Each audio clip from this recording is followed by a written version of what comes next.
Ngayong araw mga kuys, mag-ihaw tayo ngayon ng chicken thigh boneless at saka batok ng baboy.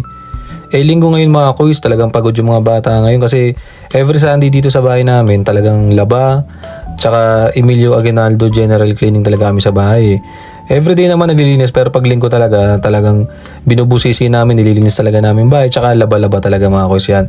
Tapos yun, ginamit natin chicken thigh legs na boneless dyan. Tapos ipe-prepare na rin natin tong bawang mga kuys. Ibe-base natin yan dun sa marinate ng ating inasal. Itong inasal na to mga kuys, hindi ito yung typical na inasal kasi nag-request sila ng gusto daw nilang inihaw ng manok medyo manamis-namis. Kaya naglagay tayo ng bawang, kalamansi, at toyo, tsaka yan, banana ketchup. Siyempre, lagyan natin yun ng hot sauce kasi mahilig talaga kami dito sa bahay na sa manghang. Tapos ito, lalagyan natin ng brown sugar mga kuys yan. Tapos ito, haloy lang natin ng dirty hands natin. Kailangan natin yan. Hindi ko na siya kayang i-marinate ng overnight kasi nga, gutom na sila. Ito, wala pang 10 to 15 minutes, ipe-prepare na natin at iyaw na natin yun. Mahilig kami sa side dish kaya ito, naisipan ko gumawa ng tomato salad mga kuys. Solid to sa mga inasal or paihaw kasi kahit pa paano mababalance mo yung karne tapos meron kang ganitong salad na gulay o prutas kasi hindi ko alam itong kamatis gulay o prutas pero para sa akin tingin ko prutas to Nakasanayan lang kasi natin lagay sa pakbit kaya sinama na sa bahay kubo mga kuys yan. Tapos iwan lang tayo ng sibuyas dyan. Saktuan lang natin yung sibuyas. Tapos lagyan natin to ng kalamansi. Pigaan natin yan. Yan yung magbabalance sa asim natin mga kuys, yung kalamansi. Tapos lagyan natin ng toyo, pampaalat. Tapos lagyan natin siya ng suka natin na binabad natin mga kuys yan. Ang sarap niyan mga kuys, kahit tuyo lang ulam mo, solve ka na yan. Salualoy natin mga kuys. Tapos ito yung mga aso namin mga kuys, kumakain sila habang ako'y nagpe-prepare ng aming tanghalian. Nauna pa sila sa amin mga kuys.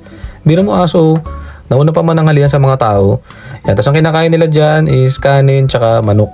Hindi talaga namin sila pinapakain ng dog food mga kuys. Talagang kanin tsaka karne lang talagang kinakain nila. Hindi namin nilalagyan ng asin yun. Talagang palaga lang. Tapos yan kuys, nakita yung nag-slow mo. Hindi nakatiis si Kuya Jester. Tumigim siya ng kamatis. Tapos naglagay talaga ako ng kamyas. Nilagyan ko siya kasi talagang nanghinayang talaga ako sa kamyas sa mga kuys. Sobrang dami talaga bumunga. Sobrang solid to. Try nyo itong ganitong salad na may kamyas. Pwede rin nyo to lagyan ng manggang hilaw. Yung mga pico or kalabaw. Ang sarap niyan. Tapos ito, nabili ko sa Lazada to. Banana brush, 380 pesos. Cash on delivery mga kuys yan. Yan yung gagamitin natin brush mamaya. Tapos ito, prepare na natin pag-ihawan natin itong manok. Unay natin manok. Ang ginagawa ka pa nag-ihaw ako, inuuna ko talaga yung balat. Yan mga kuys. Pero bago nyo ilagay yan, brushin nyo muna ng mantika yung pag-ihawan nyo para hindi dumikit yan.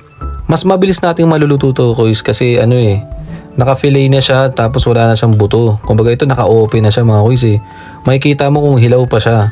Kasi usually pag nag-iyaw ka ng medyo may buto, okay din naman, good siya, magagaling talaga. Kaya lang minsan may pagkakataon na akala mo minsan luto na sa labas, pagdating dun sa loob, hilaw.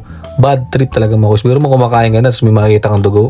Saka magreklamo, wala ka naman sa inasal, di ba? Alam mo magreklamo sila sa akin mga kuys, talaga naman papaluin ko sila ng manok, di ba? Ako na nga nagluto tapos magagalit pa sila sa akin. Kainin nila ng hilaw yun mga kuys. Hindi, pero joke lang. Ganun kuys, yun sa akin.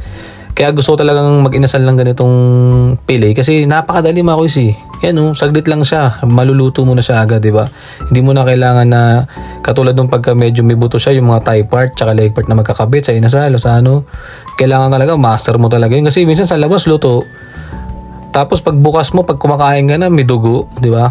Tapos kunyari si papa, si mama kung nagluto na, magagalit ka ba? Baka sabihin nila mama at papa sa'yo kung magagalit ka, sige bukas, ikaw na magluto, tsaka ikaw na magbayad ng ilaw tubig natin.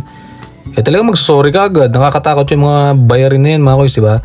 Ayan mga kuys, nakaluto na naman tayo mga kuys, ang simpleng inasal. Salamat mga kuys.